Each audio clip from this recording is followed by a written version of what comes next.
इस वीडियो में हम ऑर्गेनाइजेशन चार्ट बनाना सीखेंगे।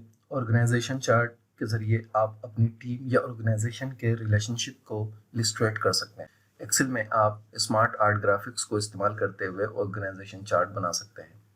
ऑर्गेनाइजेशन चार्ट किसी ऑर्गेनाइजेशन की मैनेजमेंट स्ट्रक्चर को ग्राफिकली रिप्रेजेंट करता है। जैसा कि आप इस चार्ट में देख सकते हैं कि 2 टीम मेंबर हैं जो टीम मैनेजर को रिपोर्ट करते हैं, फिर टीम मैनेजर अपने से ऊपर के ऑफिसर को रिपोर्ट करता है। तो सबसे पहले उसके लिए हम ऑर्गेनाइजेशन के तमाम रूल्स की इंफॉर्मेशन को रिपोर्टिंग रिलेशनशिप के साथ कलेक्ट करेंगे, यानी कौन किसको रिपोर्ट करता है। उसका एक चार्ट आपके पास यहाँ पर है कि ये रोल है, कोई सीईओ है, कोई सीटीओ है, कोई उसका पीए है, फाइनेंस मैनेजर है, एचआर डिपार्टमेंट एचआर मैनेजर है, टीम मैनेजर और टीम मेंबर है। ठीक है, उसका इनकी डिस्क्रिप्शन यही सब लिखी हुई है। उसका कौन किसको रिपोर्टिंग करता है वो सारी डिटेल यहाँ पे लिखी हुई है। ठीक है, कि ये जो है वो ये जो है सीटीओ ये डायरेक्ट सीईओ को रिपोर्ट करता है, ये सीएफओ सीईओ को रिपोर्ट करता है। ठीक है, ये सब पूरी डिटेल है। अब हम यहाँ पे इस टेबल के मुताबिक एक ऑर्गेनाइजेशन चार्ट जो है वो क्रिएट करेंगे। सबसे पहले हम इंसर्ट में आते हैं। इंसर्ट में आके यहाँ पे हम इलिस्ट्रेशंस में आएंगे। इलिस्ट्रेशंस में हमारे पास स्मार्ट आर्ट है। स्मार्ट आर्ट पे हम क्लिक करेंगे। स्मार्ट आर्ट पे क्लिक करने के बाद हम यहाँ पे हायरार्की में आएंगे। तो यहाँ पे हमारे पास ऑर्गेनाइजेशन चार्ट के नाम से आ रहा है। इस चार्ट को सिलेक्ट करके हम ओके करेंगे। जैसे ही हम इसको सिलेक्ट करके ओके करते हैं तो हमारे पास 2 पैनल आते हैं, left panel, right panel. Right panel में चार्ट बनता है, लेफ्ट पैनल में हम यहाँ पे तमाम टेक्स्ट वगैरह लिखेंगे। यहाँ जिस बॉक्स पर बुलेट के साथ लाइन है, सही, इसका मतलब है कि ये असिस्टेंट बॉक्स है। ठीक है, जबकि जितने भी बुलेट्स वाले हैं इनको हम हैंगिंग लेआउट या मेन बॉक्स जो है वो कहते हैं। अब हम इसे बनाते हैं। सबसे पहले हम यहाँ पे लेके आते हैं सीईओ को। ठीक है, और उसके बाद नीचे हमारे पास है पीए सीईओ। उसके बाद यहाँ हमारे पास होगा सीटीओ। फिर हम इंटर करते हैं। इंटर करेंगे तो नेक्स्ट पे हम पहुंचेंगे।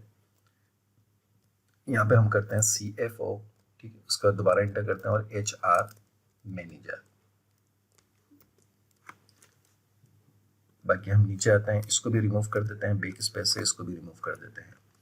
अब हमें टीम मैनेजर बनाने हैं जो कि सीटीओ। यहाँ पे हम देखें टीम मैनेजर है, सीटीओ टीम मैनेजर है, ये सीटीओ को जो है वो रिपोर्ट कर रहा है। ठीक है, तो यहाँ हम आते हैं, इंटर करेंगे। इंटर करके मैं एक टेब इजाफा कर दूंगा, टेब को प्रेस करूंगा।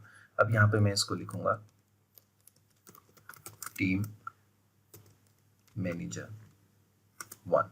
ठीक, दोबारा इंटर करता हूँ इसी के नीचे, team manager 2, team manager 3, team manager 4।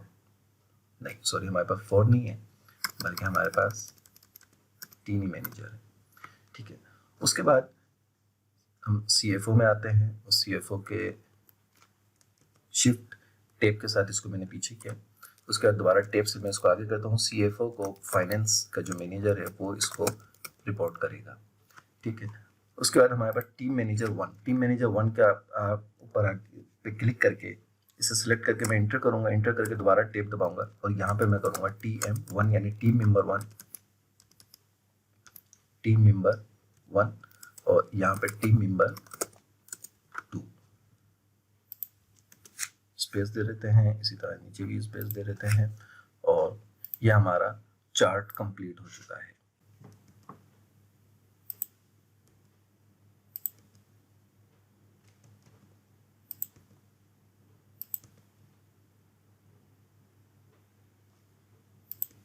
इसको भी हम आगे करते हैं। तो इस तरीके से ये हमारा चार्ट कंप्लीट हो चुका है।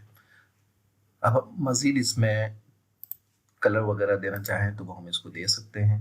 इसके डिज़ाइन फॉर्मेटिंग में जाके इसकी डिज़ाइन चेंज कर सकते हैं, फॉर्मेटिंग चेंज कर सकते हैं। से कोई भी शेप वगैरह हम इसकी चेंज कर सकते हैं। इसको हम यहाँ पे फॉर्मेटिंग दे देते हैं। इस बॉक्स को, ये सीईओ का है तो इसको मैं यहाँ से बॉक्स देता हूँ। कोई भी शेप वगैरह हम यहाँ से इसको दे सकते हैं। मैं यहाँ से इसको ये शेप दे देता हूँ। ठीक है, या इसके अलावा आप कोई भी 3D वगैरह डिज़ाइन दे सकते हैं। और इसी तरीके से ये है, इसे मैं ऑरेंज शेप में दे देता हूँ। बाकी ये CTO और CFO और HR मैनेजर, इनको मैं येलो दे देता हूँ, बाकी सबको ग्रीन कर देते हैं। यहाँ पे हमारे पास ये टीम जो है वो मिस्टेक आ रही है टीम मैनेजर की,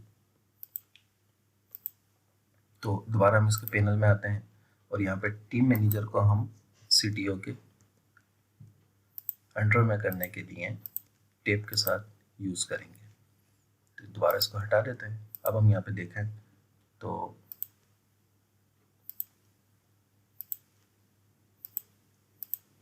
इसको मैं ग्रीन कलर देता हूँ। हमारे पास ये टीम ऑर्गेनाइजेशन चार्ट जो है वो कंप्लीट हो चुका है। इसको हम 3D इफेक्ट देना चाहें तो वो भी हम यहाँ से इसको दे सकते हैं। किसी भी किस्म का 3D इफेक्ट वगैरह देना चाहते हैं वो भी हम यहाँ से इसको दे सकते हैं। इसी तरह अगर हम इसकी लाइंस को चेंज करना चाहें, कोई कलर देना चाहें, तो लाइंस का कलर भी हम लाइन को सिलेक्ट करके यहाँ से उसको जो भी कलर हम देना चाहें वो दे सकते हैं। तो आपका ये ऑर्गेनाइजेशन चार्ट तैयार है।